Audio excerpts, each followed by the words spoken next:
Hey, what's up? So last video, I talked about becoming an artist, full-time artist in 2025, some of the pitfalls, some of the stuff that I think is going to make you bulletproof. I just wanted to make a new portfolio for 2025. I already have a portfolio, does not follow any of the principles that I'm going to be talking about here. I already landed a job with it. However, I think I'm going to better my chances if I do a new portfolio for moving forward, just in case I have to find a new job or just to, show the people at my job that I am worth keeping. AI stuff, it's definitely a big disruptor for the industry.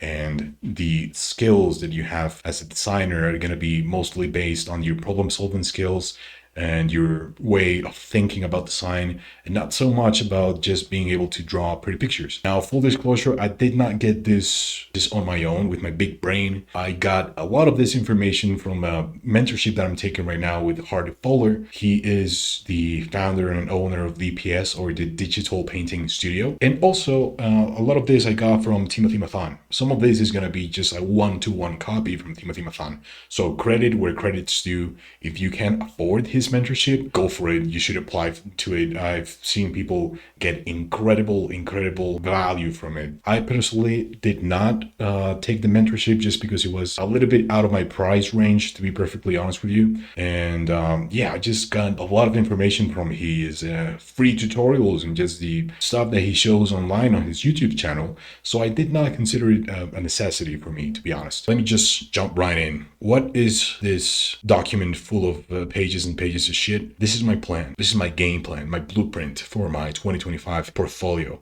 I'm just gonna spill the beans with my YouTube channel. I'm just gonna show everyone what I'm doing each step of the way. So if you want, you can just copy me and I'll just have more competition, because who cares? It's already hard to get into the industry. All right, for this portfolio, I wanted to ask the question, what am I designing for? This is gonna give you constraints, design constraints, and it's also gonna give you a specific aesthetic that you're going to shoot for, and also that is going to give you a little bit of coherence between each one of the pieces that you're going to be making. If you go to ArtStation, you're going to find a lot of people that are doing this. They're designing something with a single brand and they're designing for a specific thing. I think this gives you incredible value, because when recruiters are looking at your stuff, they want you to work in a project. They want you to work with constraints, and they want you to work for a specific type of work. They want you to be part of a team and solve problems. If you're just able to do whatever it is you want to do each time, and each day you just wake up with a different idea, that's cool. But also, I think it's incredibly valuable to show recruiters and people in the industry that you are able to design for something specific. So in my case, I really like Diablo games. I'm not much of a gamer, but I do like Diablo games,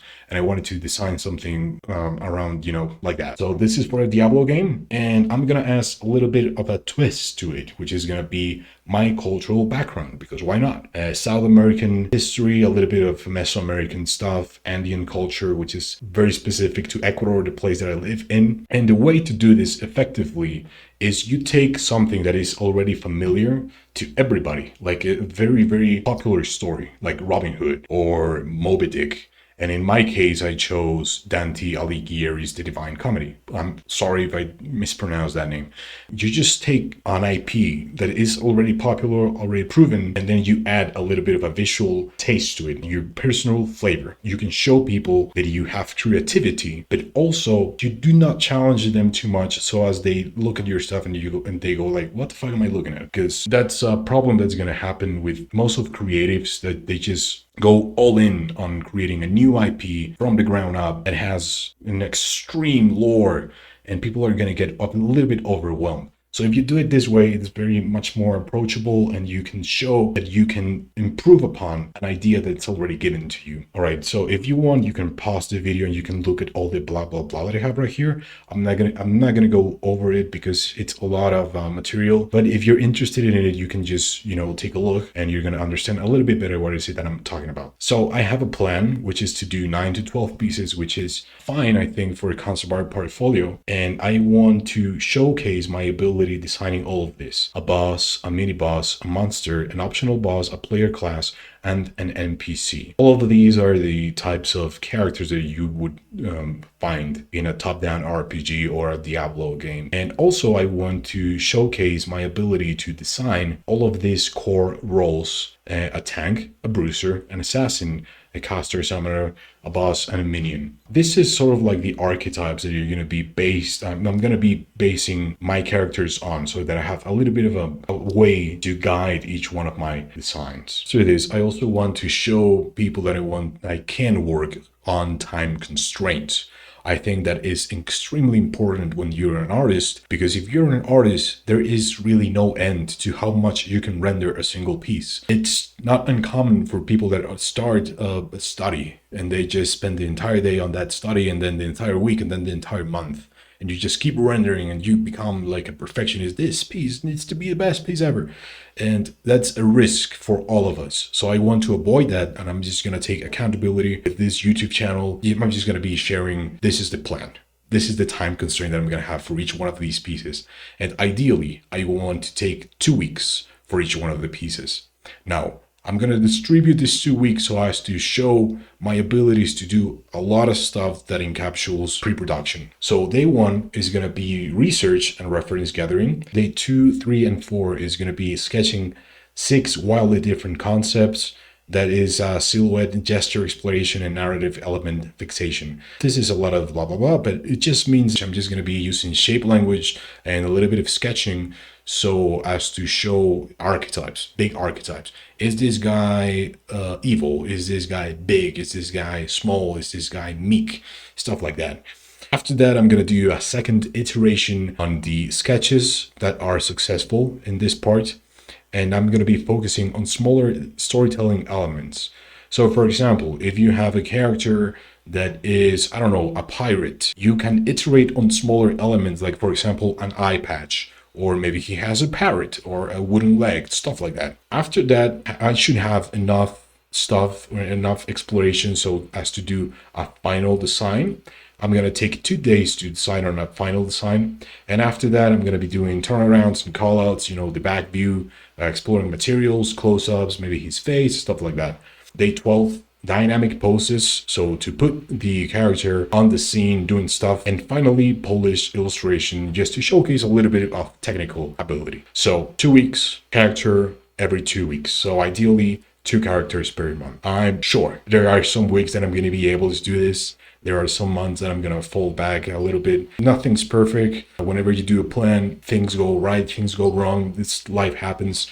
But ideally, this is what I want to do. And I'm going to be sharing all of it here. I have a deadline for the portfolio, which, to be honest, I think I'm going to change it because I wanted to start this YouTube a couple months ago. I didn't, so I'm going to be changing this. If I'm taking 2 weeks and I have to do 12 pieces, that would be around 3 to 4 months. On day 1, I already did the work for day 1. How do I do this? This is the documentation of my work, by the way. First of all, I start with a concept art brief, and to be fucking honest with you, I did all of this with ChatGPT. Concept art brief and the description, stuff like that. I'm not much of I don't know how to write. I just know how to draw.